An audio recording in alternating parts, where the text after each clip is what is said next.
In a span of 2 days, Congress fast-tracked the anti-terror bill through second and then third and final reading. While its proponents and the government assures Filipinos that it will protect peace and sovereignty, some groups question its intent of prolonged detentions without charge and its capacity to give the government more power against dissent. Does the country need the anti-terror bill, especially now? We discuss in this episode of The Chiefs.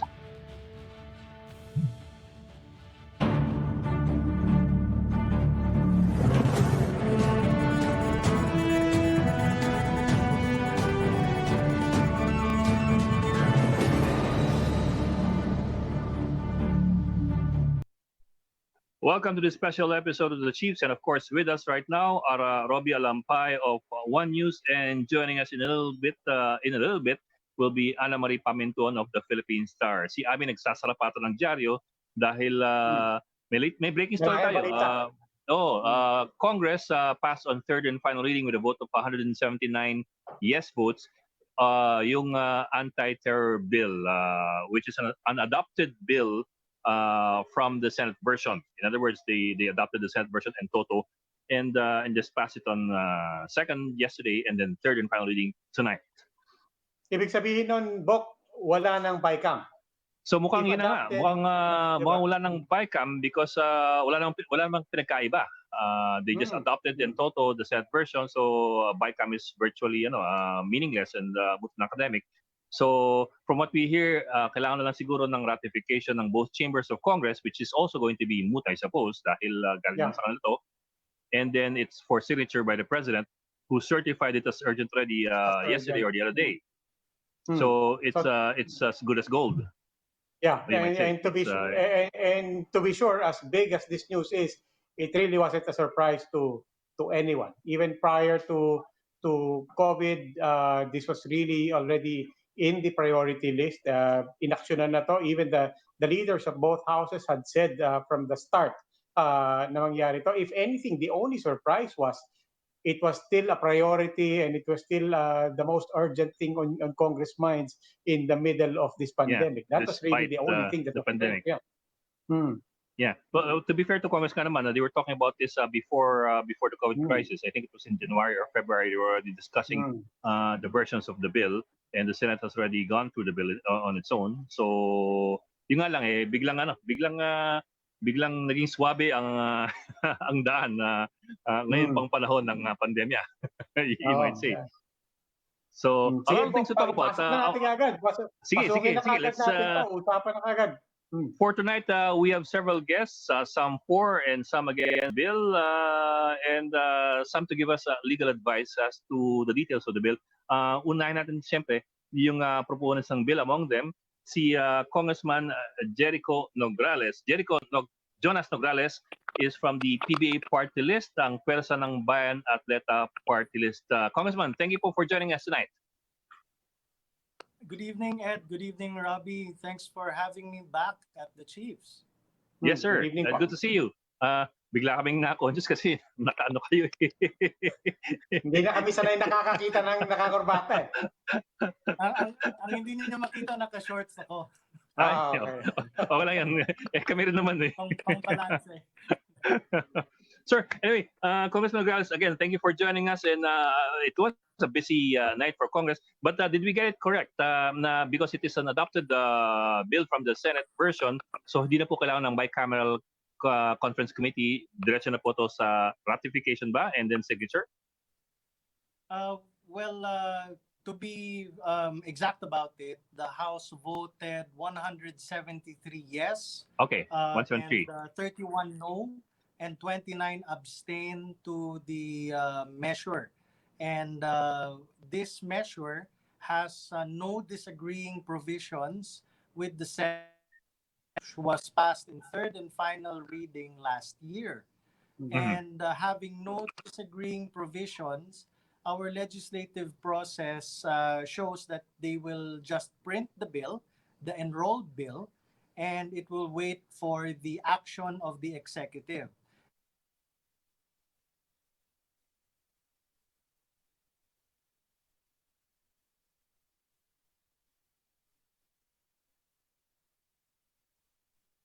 of where this bill is right now. It is now an enrolled bill. Yes, sir. Sir, before we go to the contents of the bill, so bale, hindi na kailangan ng ratification at all. Not even ratification.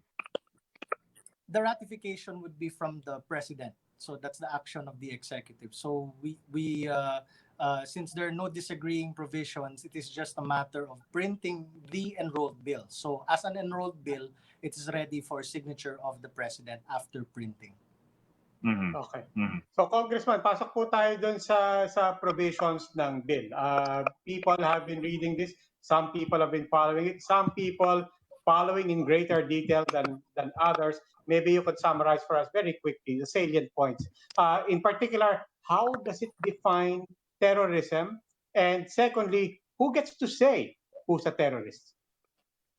Well, I guess the best way to answer that is to answer your second question: who gets to say who's a terrorist? Number one, it would be the judiciary that will determine who is a terrorist individual or a terrorist organization. This is by the judicial process called proscription, which is enumerated in the measure. Section Second 26. is second, it would be the United Nations Security Council that would, in their processes, determine who is a terrorist individual and who are terrorist organizations that are accepted worldwide. And this bill allows for our government to adopt who are these terrorist individuals and organizations that are determined by the United Nations.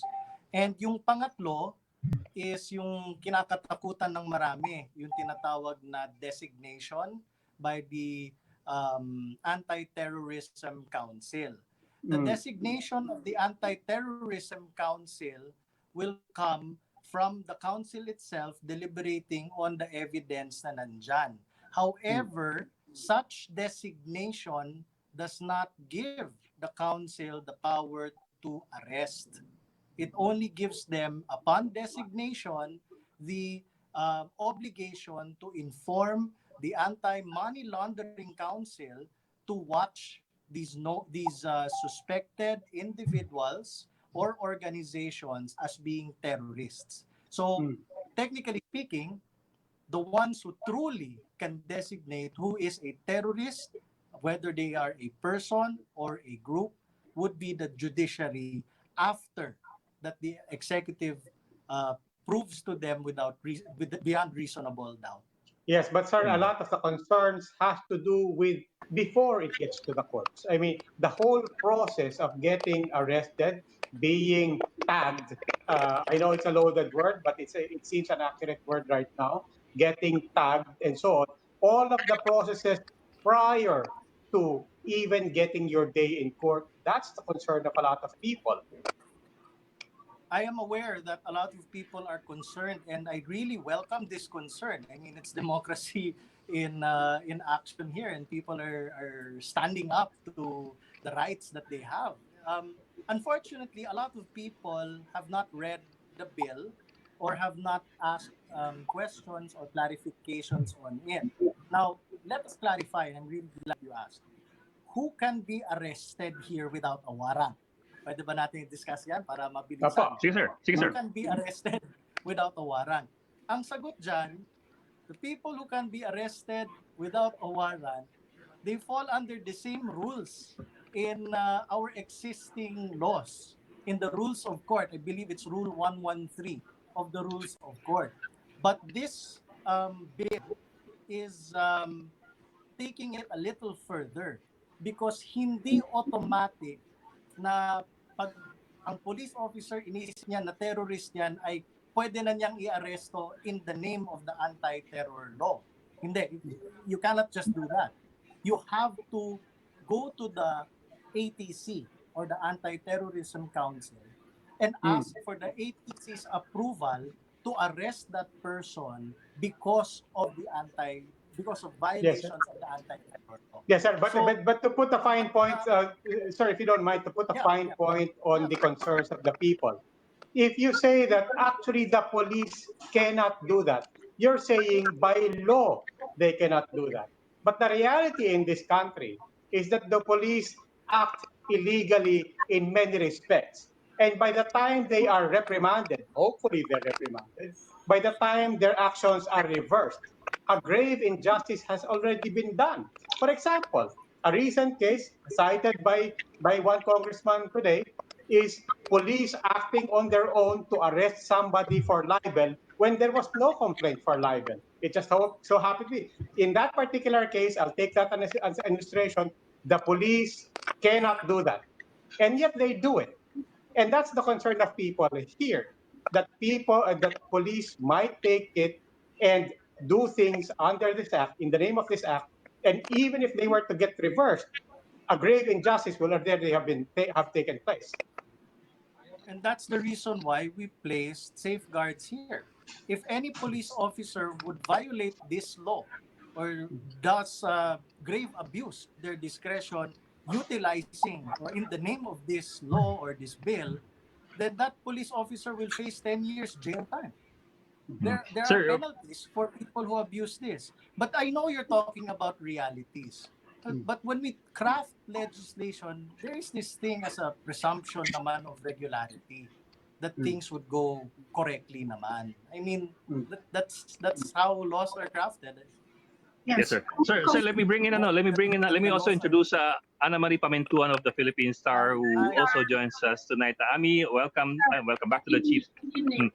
Sir, but along those lines, sir, kasi as you have mentioned, and that is correct, military and law enforcement personnel can only arrest with the approval of the Anti-Terror Council, which is composed of 9 people, mostly from the cabinet, headed by the executive secretary. So basically, what you have is a council that can authorize arrests and detention for up to 14 days plus 10 possibly by basically people from the executive.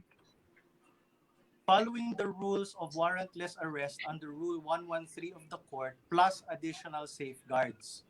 So we also have to put into consideration that when a person is arrested, the the arresting officer and the arresting authority has to follow all the existing laws.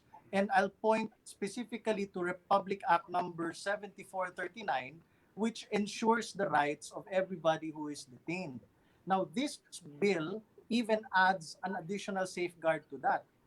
I may be wrong, but I think this is the only measure where it requires an arresting officer to inform the judiciary immediately upon arrest or detention of any person, as well as inform the Commission on Human Rights of any arrest or detention. There is also the responsibility that anybody who is arrested or detained must be given counsel. If they don't have counsel, they'll be given a public attorney, and that person who is detained or arrested, the attorney or even the Commission on Human Rights can go to the court and file for habeas corpus to let this person free if they believe that this person is wrongfully arrested. And if that person is wrongfully arrested, the arresting officer again go to jail for 10 years. And Congressman, that is prior to the 24 days na nare-report ko. The 14 I'm days sorry. plus 10 days. I mean, that is all with it. In other words, because that has been reported and a big part of the anxiety of a lot of people. The proposed provision that a warrantless arrest and detention can then be effected for 14 days, extendable by another 10 days. What you're saying is actually those safeguards can actually cut short that immediately. Yes, absolutely. Those safeguards could cut those short. Imagine that at any point, if that wrongful arrest is there, you have your lawyer or your public attorney will go straight to the court and say, hey, this is a wrongful arrest.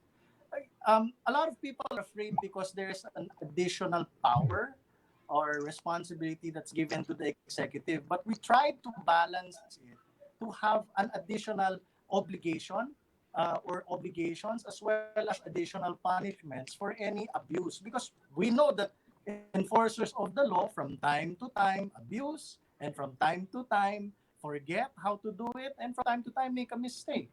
Now, on the 14 days, a lot of people ask, why 14 days? there's a practical answer to that. The first would be terrorism is a regional affair. And being a regional affair, we agree that terrorists through the porous borders throughout our country can come and go for lack of being able to defend our territory from entering, or even through our airports. They would come in. Now, what happened recently actually in the past X number of years, is that terrorists have made the Philippines a haven to operate because there's no law against them here. We do not even recognize foreign terrorists at the moment. We don't have any law that recognizes foreign terrorists. But going back to the 14 days, you look at Indonesia. In Indonesia, they can do warrantless arrests for 21 days. In Malaysia, 58 days. In Singapore, 730 days.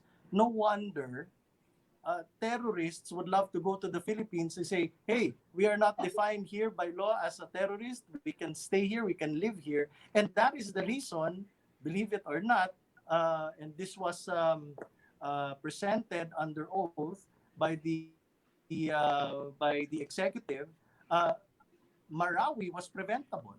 Martial law was preventable if we had a strong anti-terrorism law. Likewise, Congressman, the bombing in Jolo was also preventable because there was actionable intelligence, but we couldn't do anything because we don't have any sufficient legislation to stop a terrorist from executing their crime totally. Yes, Ami. Congressman, there was a Human Security Act that you are actually amending. Ang problema lang naman ngayon is the timing. One is the timing, and another is the yung ano-ano ba yung mga offenses na yon.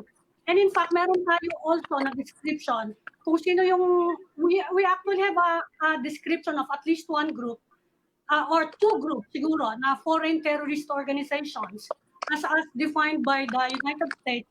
Yan yung Abu Sayyaf at saka yung New People's Army, no? Ang inaalala ng mga tao ngayon, because of the timing, bakit daw minadali? Yun ang tingin nila na minadali during a pandemic. Bakit daw is there a clear and present danger or whatever you want to call it to make this bill urgent, saka ano-ano yung mga offenses that would constitute terrorism. Kasi today, ngayon lang, kailan mga a few, siguro, late this afternoon, ginaron ni Defense Secretary Delfin Lorenzana na protest naman daw does not constitute terrorism. Maybe you can clarify, ano-ano ba yung mga offenses na yan under this new legislation? We already have a Human Security Act na dinefine actually yung mga terrorist. Ano yung pagbabago dito sa bagong bill na to? Well, unang-una, maraming nagsasabi na minadali ito. Medyo mahirap naman na to agree with that saying na minadali ito dahil matagal na ho itong pinapanday. This is about 7 years in the making. But it's only this time that it was certified as urgent by the executive. So because it was certified as urgent by the executive, and the Senate has already passed it on third and final reading, the House responded to the call of the executive. As to why the executive certified this as urgent and the clear and present necessity to pass it immediately, I think it's best to ask the executive on that one. But this bill was already approved by 173 congressmen. But I would like to assure a lot of people that this has gone through years na pinapanday. Ang kasunod nito is that whatever yung mga malabo or kailangan i-clarify, pwede naman yan madaan sa IRR. And yung IRR na yan, pinapanday din yan kasama ang Kongreso. And we are also putting in this bill, a joint oversight committee to make sure that any abuse of discretion, meron ding oversight ng Kongreso kung merong mga abuse dito. Now, going back to your question, mahaba-haba ang Section 4. But let me summarize it with these points. Number one, activism is not terrorism. There is So a big protest difference is not. between. Protest is not No, oh my gosh, terrorism. no, Okay. no, Criticizing no, the president absolutely. or criticizing the president or the administration, you will not get arrested for terrorism. Malinaw ba yun? Absolutely, go ahead, criticize. It's your right. It's very clear. In section 2, which is the spirit of the law, and we all know that when we make state policies in laws, if the law there has gone beyond the state policy, then that action is already a grave abuse of discretion on the part of the executive. Ang Sir, what importante about kasi no? sa spirit.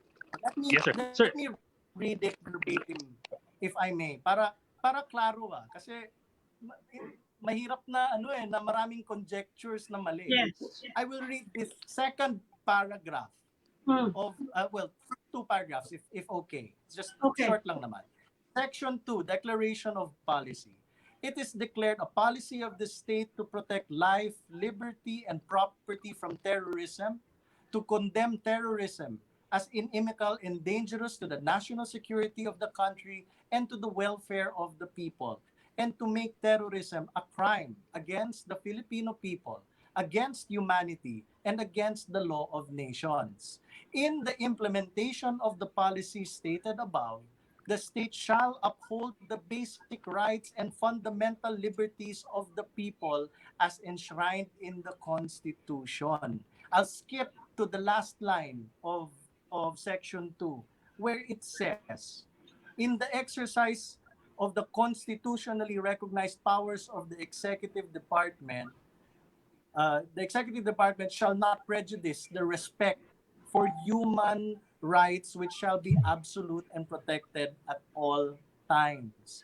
Dissent to the government, that's fine. That's constitutionally protected. Rally, that's fine. Ang hindi po natin gusto is the violence. I mean, you yes, sir. can And I think we all dissent. agree with that. I think, sir, we all agree with that. Pero, sir, to particular specific to a point, for example, the government, specifically yung task force against local insurgency and the PCOO, they've identified several groups like Karapatan, Bayan Muna, even the National Union of Journalists of the Philippines as terrorists or terrorist affiliated. So where does this fall in? Where do these groups fall in? Do they espouse violence? Are they part of a terrorist group? And if you leave it to the ATC, the Anti-Terrorist Council, that's a 9-member group composed mostly of cabinet members, should these groups be worried to begin with? As I mentioned earlier, if this bill passes into law, hindi PCOO magde-determine kung sino ang terrorist. Yes, sir, I understand. Judiciary. It is prescription by the courts. But Exactly. these groups would be affected by designation by the ATC, and which would be or could be followed by seizure of assets by the AMLAC, which is part of the ATC. Designation and seizure of assets are two separate processes. The seizure of assets by the AMLAC only occur under the rules and the implementing regulations of the AMLAC, not under this law. So separate po yung law na yan. But Congressman, measure is just, as far as designation is concerned, it does not lead to arrest, but it tells the AMLAC, hey, watch out for these guys. If you find them suspicious, then do as you must. It's as simple as that. What happens in that process in the meantime, where in your word earlier, all that the ATC can do is essentially, once my designation, to tell AMLAC to monitor the assets of these organizations or these individuals? Then it's entirely up to the AMLAC to act upon these individuals in the same manner that they would act upon any other individual that they are watching. And the data is preserved. The data, it remains private and secure from government in this particular case. I'm not sure kung what the AMLAC does, because that's already the AMLAC process. But yes, I think that is how the laws of anti-money laundering work. And at the same time, Supposing that a person or individual has been designated, let's not forget that there's this thing called the writ of habeas data, which they can also file about, hey, you're monitoring me. I'd like to know what you know. And Okay, the sir, courts just can grant. following through on yung concern ni Ed, still on safeguards. And again, I admit I'm not proceeding from a legal perspective. I'm proceeding from, as you acknowledge, reality in this country. Ed mentioned examples of representatives of government agencies, the PCOO, for example, very wantonly, very recklessly, very publicly, red tagging organizations. When you talk about disciplining civil servants, not just the police, but any representative of government for abuse of power, are there any provisions or mechanisms against red tagging? Because as you know, the reality here on red tagging goes beyond legalities. You get red tagged, you can get killed. Well, this bill doesn't allow extrajudicial killings, that's for sure. Hmm. So I'm talking red about tagging officials. is I'm not talking about officials who have been very reckless in their red tagging, very public, very reckless. In this case, for example, is there a safeguard against officials, not just police, who would very recklessly invoke this law to red tag well, organizations and individuals? Robbie, that instance is not contemplated in this measure, but it's contemplated, I believe, in other laws naman, and they Hmm. can go to the ombudsman and the civil service to complain Hmm. about people who are abusing their authority. But Hmm. this one, our measure that we're talking about is purely on terrorism. Yes, but you see And where the concern is coming from, sir. I You talk understand. about you talk no, I mean just you talk about existing laws. May existing laws naman eh. Yung mga but you know for a fact na walang nangyari sa mga officials na nagre-red tag all of these past months and all of these past years talking about existing laws. What more with this anti-terror law? That's the question for a lot of people. It's a valid question, and I join you in asking the same question on why there are no movements there. But And as why was far it as not this law is contemplated? I concerned, mean, we that's the cannot. question for people. Then why was it not, in your words, contemplated in this law? Because that's a separate topic, Robbie. I'm sorry. I mean, we're Mhm. only limited into Yes. the Okay. bill. Yes, sir. Congressman, Sir, let me go back to Section 29. The Anti-Terror Council is allowed to authorize agents of the PNP and the military to arrest people suspected of committing terrorist acts and yun nga, hold them for up to 14 days before bringing them to the courts. That in itself is ano, sir, hindi ba that in itself is quite a bit of power given to the ATC, an executive body, allowing it to order the arrest of people suspected of committing violations of Section 4 up to Section 12 of the Anti-Terror Bill for 14 days. I mean, even assuming that hindi magtuloy-tuloy ang kaso sa korte, the fact is that 14 days plus 10 is already what, more than 3 weeks of your life, and that's a lot of time for a lot of people, and that has an effect on whether people are free to express themselves. That is correct with what you're saying, but dagdagan po natin, you have to see it in the bigger picture that upon arrest, they have to immediately notify the CHR, Yes, sir. the lawyer, the doctor, the arrest court, and they can do all their legal remedies there. And if somebody is wrongfully arrested, can that person or detained for X number of days, can that person seek damages from the government? And the answer is yes, as seen on Section 32 of the Civil Code, where a person who is a victim of an unlawful action from the government can claim damages, actual damages, and punitive. And the courts can even reward them for such abuse. sir, isa na A lang lot of question. a lot of a Sir, lot of this is really given to the courts for the courts to determine. A lot of people are afraid of the executive, and I see that. I understand that, and it can be. it can be it is a valid concern that we don't want to give. That's why we need to balance it. But truth be told, there is also um, a clear and present danger of terrorism in our country, and we have been victims. I mean, come on, Sir, suicide bombing happened how many times in our country in the past 2 years? We cannot deny that that happens, and our current laws cannot punish a suicide bomber when they are about to commit the act. They punish a suicide bomber after they consummate the act. Eh, anhin pa ang kabayo kung... Congressman, isa na lang. That's what we're Kasi trying to do. marami natatakot din sa warrantless arrest eh.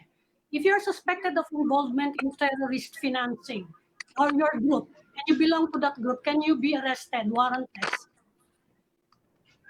I think the burden of proof and the quantum of evidence in that proof should be beyond reasonable doubt before the ATC will risk their careers to arrest someone utilizing this law.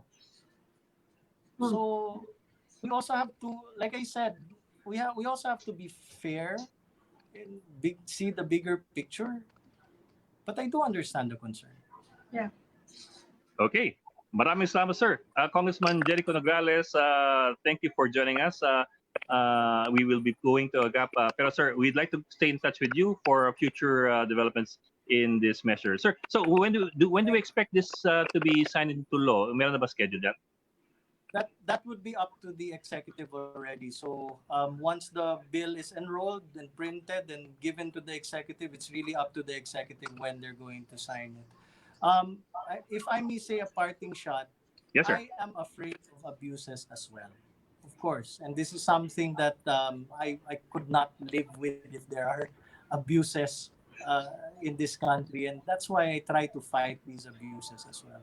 I hope that the safeguards would be utilized because that's the intent. The pure intent of this is to preserve our life, liberty, and property. Anything abused here, I would like to see those government officials to go to jail. Okay, sir. Sir, maraming salamat po. Thank you for joining us, and we hope to see you again. Thanks for having Congressman me. Jericho Jonas Nograles ng PBA Party List. Maraming salamat po. Thank you. Thank you pa. Please stay with us. We will just pause for a break, so don't go away.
Welcome back to this special episode of The Chiefs. We're still waiting for our next guest, but we are discussing the anti-terror bill, which has been passed by both chambers of Congress and now awaiting the signature.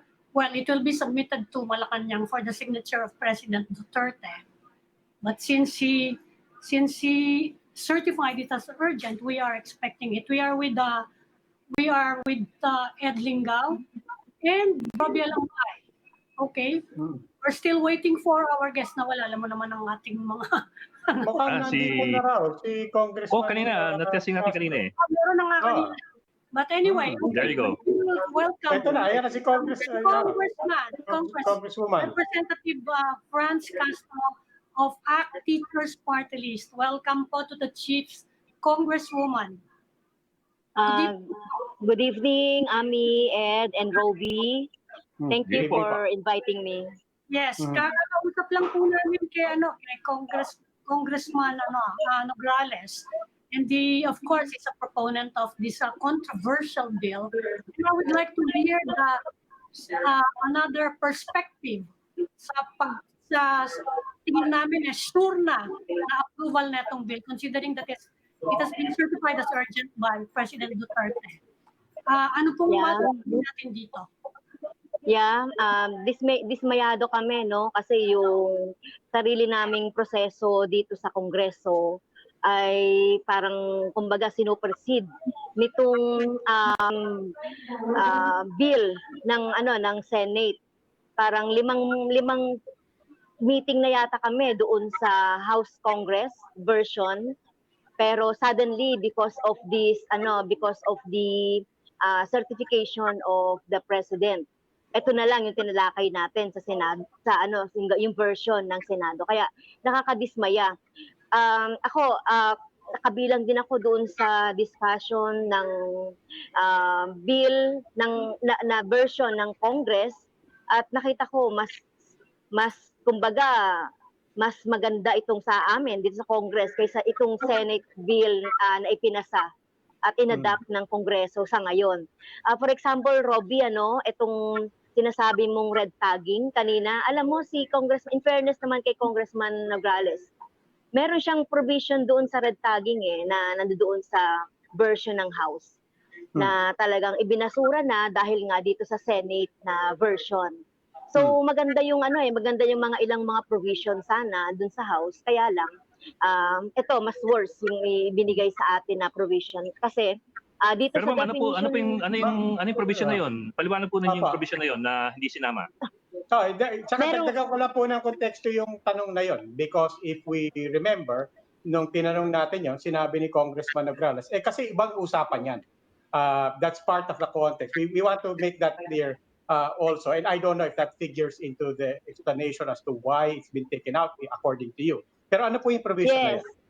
Oo, kung maalala ko, no, kasi nga yung dating bill, yung HSA, may mga safeguards doon. So halimbawa, wrongfully arrested or wrongfully na-demanda ka doon sa as terrorist. So meron doon, 'di ba, kapag every day 500,000 per day. Meron din doon doon sa sinasabi sa provision ng police, yung 12 years binabaan nga nila ng 10 to 10 years dito So tapos meron sa provision doon sa House na nadagdag ito ni Congressman Nograles, yung against sa red tagging, kasi safeguard din ito doon sa wrongful accusation ng mga ahente natin o yung mga security. Kaya tinanggal yan dito. So walang provision sa ating mga batas na against dun sa red tagging. Pero So pwede yun kasi merely suspicion lang kasi dito sa batas na ito ay considered ka na suspect, pwede ka makulong, warrantless arrest for 24 days. So yun, pwedeng yung wiretapping legalized na dito sa batas na ito. Tapos so siyempre yung suspected ka pa lang, pwedeng ma-freeze na yung iyong mga asset. 'Di ba? Yung mga basic rights mo ay curtailed dito sa batas na ito.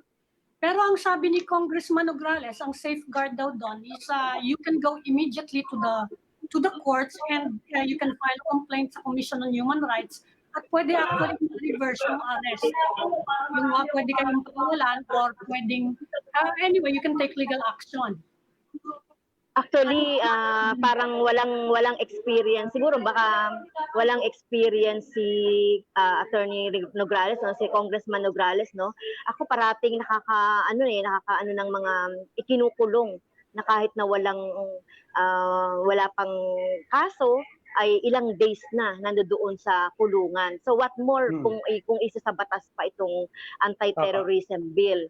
Kaya talagang nangangamba kami.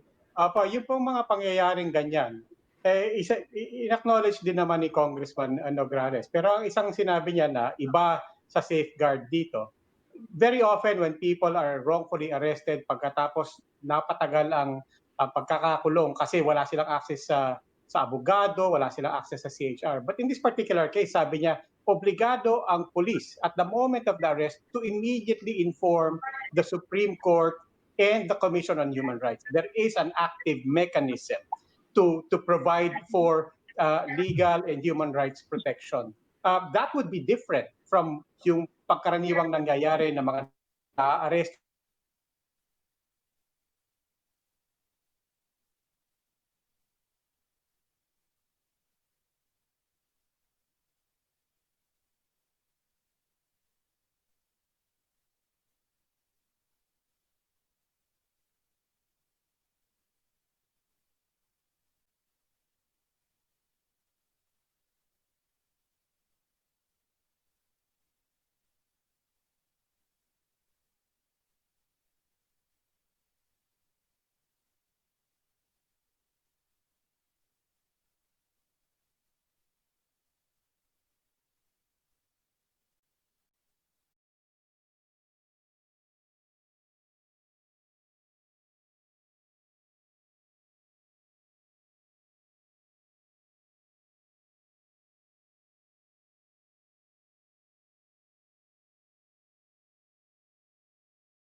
Welcome back to the Chief. So we'd like to apologize. Our second guest was cut off, but we'd like to thank ACT Teachers Party List Congresswoman Franz Castro. We'd like to move on to another person who can tell us more about the controversial anti-terror bill, Attorney Mel Santamaria. Good evening, Attorney Mel. Good evening. Good Hi, sir. Yes. Good evening, Attorney Mel.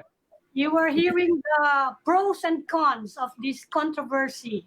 What are your views, Attorney? Anong tingin nyo dito? Well, doon si kay Congressman Nograles, medyo naguluhan talaga ako sa kanya. Kasi we have to start with the law they drafted. Ano ba talaga ang nakalagay doon? So ang nakakatakot dito, yung Article 25 and Article 29. Anong nakalagay sa Article 25? Okay, any terrorist group designated by the United Nations, we will adopt. Pero ang third paragraph ng 25 is the most dangerous because nakalagay doon, nevertheless, the ACT, the Anti-Terrorist ATC. Council, can designate any person who committed the prohibited acts under section 4, 5, 6, 7, 8, 9, 10, 11, 12. Yun yung mga prohibited acts na de-define ang terrorist. So in effect, the ATC can designate who a terrorist is. Okay. On what basis? Ang sabi ng batas, probable cause. Kaya hindi ko nakikita kung saan hinuhugot ni Congressman yung sinasabi niyang proof beyond reasonable doubt. Because the law is very clear. The law says that on the basis of probable cause, they can make the designation. And what is alarming in this case? Walang hearing, walang proceeding, no notification to the respondent, no opportunity to belie the accusation. You contrast that with the next section, Article 26, where the Department of Justice can apply to the Court of Appeals and cause the declaration of an individual to be a terrorist. So we have here two modes by which a person can be declared a terrorist. One executive, one judicial. But the executive is the most powerful because unlike in section 26, where there is makikita nyo naman yung procedure, you file a case in court, there will be a hearing, evidence will be presented. Doon sa 25, it just says they can designate on the basis of probable cause a person who is a terrorist. So walang ganun. It's so very easy to supply a procedure in that particular article and yet they did not. So iyon ang question dyan. So talagang powerful. Okay. Yes, sir. Pero sir, if I may, sir, while you're still there, if I may, sir. Pero sir, is there a difference between yung effect ng designation ng Anti-Terror Council versus yung prescription ng judiciary? I mean, mas may impact ba itong ATC designation versus yung versus yung prescription ng Court of Appeals, or kasi ang sinasabi ni Congressman Nograles, ang talagang may saysay, ang talagang may weight would be the prescription of the courts and not the ATC. Well, you cannot see that in the law itself. Yung sinasabi niyan, hindi mo makikita sa batas yun. Because when you look at the third paragraph of Section 25, itong nakalagay talaga. The ATC can designate, in effect, a person who is a terrorist. And on designation, pupuntahan mo yung second sentence. They could apply with the AMLAC for whatever procedure can be made under Section 11 of the AMLAC law. And the Section 11 of the AMLAC law provides that without delay, quote unquote, without delay, any designation of a terrorist relate to them by that council, the property can be frozen, quote unquote, without delay. So therefore, it is really punitive. It is really punitive. And ito, papasok tayo sa Section 29. This is really the serious part. Because under Section 29, okay, upon written authority of the council, any police or law enforcement can, ito sa akin to, euphemism for an arresto, may take into custody any person, and I will quote Boca, so that this is the law, quote unquote, any person suspected of committing Yeah. act defined and penalized, unquote, under the law. Look at this. The law is very clear. Every wording of the law now must be looked into. It says suspected. So ngayon, ano ang basis mo ng suspicion? Alam naman natin, in ordinary parlance, and that is how the law should be taken. Ang suspicion, hindi pagpapatunay. Ang suspetsa, hindi napapatunayan. Basta suspect ka. Huhuliin mo kasi may ebidensya at huhuliin mo dahil suspicion. Nakakatakot yan. Anyway, Bo. Okay. Attorney, you're talking about yung mga mechanisms by which makakaandar itong council and so on. But what about in the definition of terrorism itself, in the definition of, I mean, kanina nabanggit niya, inciting to terrorism, no? And so on. Are there new things in how terrorism is defined in this act that makes it even more problematic? Oh yes, it is so broad now. Kasi hindi mo na madidistinguish ngayon kung sino ang terrorist at sino ang ordinary criminal. If you look at the prohibited acts under Section 4, ang pinakauna doon nga yung sinasabi nyo kanina, yung causes a grave danger to the life of a person, on property, etc., and a grave danger to public security and order. Kung criminal ka, ordinary, arsonist ka halimbawa, or homicide ka na commit mo, wala na talagang distinction, at least malabo ang batas, papaano ka nagiging terrorist if you commit just an ordinary crime. Diba? Kasi kung ang punto ng anti-terrorism law is to put some gravitas to certain acts because it is terrorism, hindi yan nililigay doon sa isang provision na iyan. Pero yung iba medyo okay naman yung iba. Hindi ko naman sinasabi lahat pangit, no? Kasi yung iba medyo massive destruction of property, extensive, may mga qualifier doon.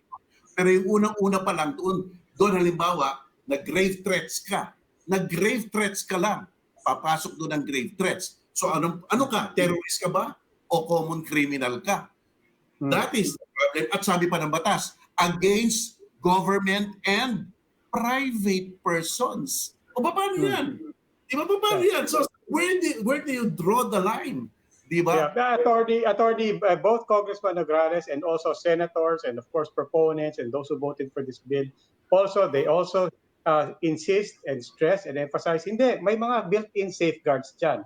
In your reading of the bill, what did you see that you like by way of safeguards, and what did you see that you feel is pointless? Okay. Wala. Bakit wala? Kasi doon sa Section 27 nila, Miranda rights lang naman yun eh. You have the right to remain silent, you have the right to counsel, you have the right to be visited by your friends, which is already actually in Republic Act 7438, yung sinasabi ni Nograles. Bakit pala natin kailangan yan? The safeguard are already built in. So this law talaga did not create any additional safeguard. Doon nga sa 7438, you are entitled to call any NGO pa accredited by the human rights. So in terms of safeguards and protection, the prevailing laws already provide that. And tama ka dun narinig kita kanina, Robby, sasabi mong experiential. Medyo nakakalimutan ata ng mga congressman natin. That law is based on experience. Kaya tayo gumagawa ng batas. Kasi may nakita tayo sa experience natin na dapat natin punuin kasi mali. Diba? Pero wala eh. Madami pang butas dito. Ito pang isa. This is, now, sabi ng Section 29, upon written authority of the ATC, any police, for example, can take into custody, that's the wording of the law, any person suspected of a crime. Okay. Kung titignan nyo yan, para lang sa akin, tama naman si Ami. It's just a euphemism for an arrest. Arresto na rin yan. Pero mo, tama rin naman si Ed. Ililigay nyo 10 days, 14, renewable ba, by another 10 days? Sobra-sobra na talaga yon. Hindi ba pwede yon? Pero Attorney Dimel, ang sasabi ni Congressman Nograles is that even within those 14 days, you will have access to your lawyer, to the CHR, to other legal remedies, even within those 14 days. Even though the bill says that you don't have to be delivered to proper judicial authorities within 14 days. So I'm trying to figure out how they whether nagkakatugma. Ito na nga, Apo, no?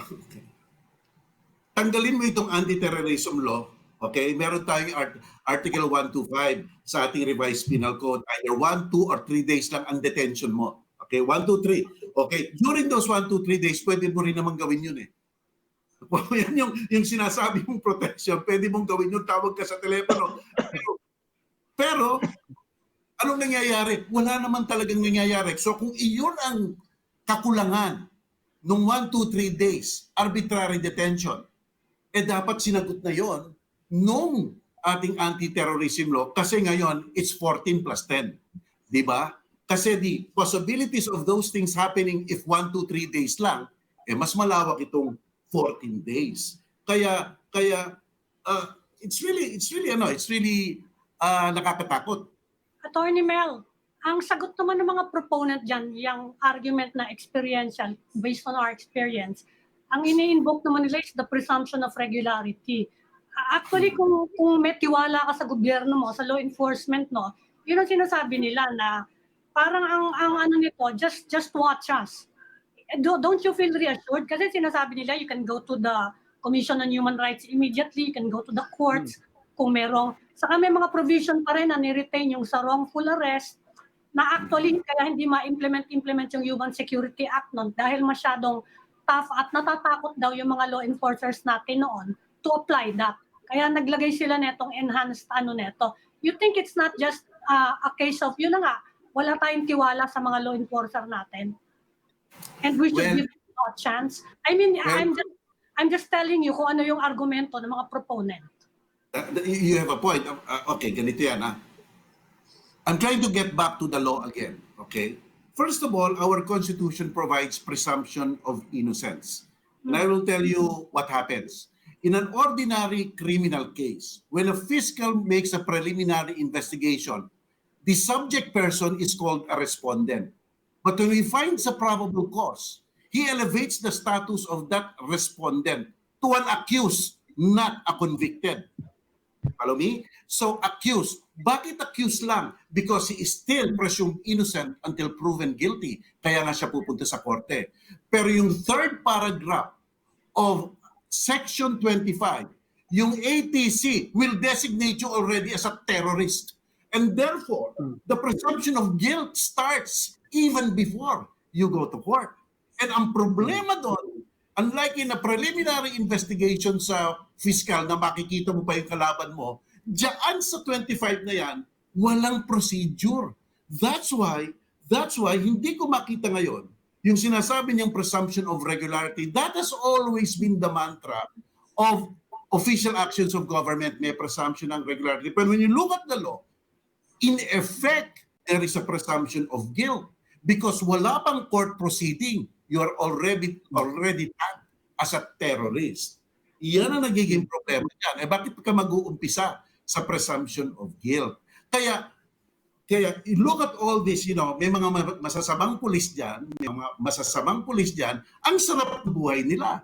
Sapagkat yung mere suspicion, kakabit mo sa 29, natag na terrorist O, diba? So, pupunta kami. Huhulihin namin yan. Pero at that point in time, wala it is not expressly provided by the law itself na nagkaroon na ng proceeding in the administrative and executive level. Kasi doon sa korte, Section 26, meron yun Meron, walang problema May abogado pa doon. And then, last point doon, declaration as a terrorist. Dinmel, let me go back to Section 25, yung designation ng ATC dun sa individuals and groups as terrorist groups. In effect, anong epekto nito? Are there sanctions that can be imposed on you if you're designated by the ATC? What does the law say, or what does the bill say? Yung penal clauses ba ng bill for those proscribed by the Court of Appeals, does that apply to those designated by the ATC o iba pa yon? Okay. All right. Okay. When you are to be penalized o bibigyan ka na ng imprisonment, siyempre naman, korte ang magpa-file, ang gagawa niyan. Wala namang kaduda-duda yun eh. Kaya lang, ang problema dito, sa yung kamukha ng sinasabi ko kanina, saan ka mag-uumpisa? Saan ka mag-uumpisa? Presume innocent ka o presume guilty ka? Kasi papasok ka doon as a designated terrorist ka na. Di ba? And you might find it, sasabihin lang, semantics lang yan, ganyan lang yan. Pero hindi eh. Makikita mo yung consequence, like, without delay, pwedeng i-freeze yung assets. Without delay, ex parte. Di ba? So, hirap talaga. That's one consequence. Let's talk about the political reality right now. Pinasa na po ng Kongreso to. We know that the President will sign this. What are the options for people who are against this, who are concerned about this? Sabi ni spokesperson Harry Roque, di nandiyan pa rin ang Supreme Court. We know you've expressed how you feel about the Supreme Court at this moment in time. What options remains for people who are against this bill? Alam mo, gusto ko sana sabihin sa iyo, Robbie, magdasal na lang tayo eh. Pero anyway, yeah, okay. That's a procedure provided by law. Kasi normally, Robbie, basta umaakit ka sa Supreme Court, dapat merong may na-transgress na to be able to be a real party in interest. Kaya very transcendental cases the Supreme Court will admit because nga yung issue napaka-mahalaga and far-reaching, and I think this is one of them. And I believe that in other words, sinasabi niya po, unfortunately, kailangan may masampulan. Well, normally ganyan. Action Pero nakatanda mo, Robbie, very active tayo dun sa cybercrime law, di ba? Doon wala pang nasasampulan, di ba? Kaya lang, ang punto natin doon, it is of such a transcendental issue involving the freedom of speech and freedom of expression na tinake cognizance ng Supreme Court. Ngayon, kung iyan rin, madedevelop yung theory niyan, I think the Supreme Court I hope the Supreme Court will consider it as a transcendental case, and therefore they will hear it immediately. Ayun. Sir, yung inciting to terrorism, anong impact nun on ordinary people? I mean, kasi I think this is a new crime. I don't think it was mentioned in the previous anti-terror bill or anti-terror act, inciting to terrorism. Exactly what does this do, and what does this prevent people from doing? Okay. Ngayon, ang ganda nung sinabi ni Nograles. Sabi niya, well, hindi to nakalagay naman specifically sa batas that a protest, a legitimate dissent, etc., things like that, all those words, correct, are not inclusive in the law. Kaya lang ang nakakatakot, remember this number, Section 29. Because sa Section 29, suspicion ang threshold. The level is so low. It is not even probable cause. Kaya hindi ko makita yung sinasabi ni Nograles na proof beyond reasonable doubt. Ang dali kasing gumawa ng dahilan, no? Yung sinasabi mo sa Facebook mo, baka inciting to terrorism na yan. Whether with merit or without merit, it can be used because there is a sort of a trigger in the law, yung suspicion na yon. Halimbawa, Attorney Mel, yung nag-post sa sa social media ng reward for 50 million or whatever to kill the president, will that constitute terrorism? Well, yes. Pero look, Ami, it's not as simple as that. You cannot look at its face value. In our law, there is no crime when there is no criminal mind. Kaya titignan mo, what context was it said? Ano yun? Baka nagbibiro lang yun. Baka gusto niyo lang marami ang kanyang contact sa Facebook at sa Twitter. There is, you really have to, hindi ka dyan, hablot ka ng hablot dyan. Kaya nga may preliminary investigation tuwing may crime. Pero dito sa ATC, walang probable cause unilateral. Kasi, para lang sa akin, ang tingin ko sa batas, there is no express provision on any procedure. At isa pa, narinig ko si ano kanina, si Nograles, sabi niya, di bale, aayusin naman niya ng IRR. Ngayon lang ako nakarinig na a lower level of statute will validate a law. Kasi sa ating batas, there is a hierarchy of law. Pinakamataas ang Constitution. Susunod ang statute na ginawa ng Kongreso. At susunod ang mga rules and regulation. Rules and regulation is there because it is authorized to be done by the statute. And you cannot violate the Constitution. So ngayon ako nakarinig. Kung may kulang-kulang dyan, mapupuno naman ng IRR eh. Wow! That's spectacular!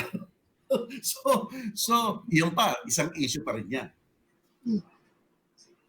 Okay.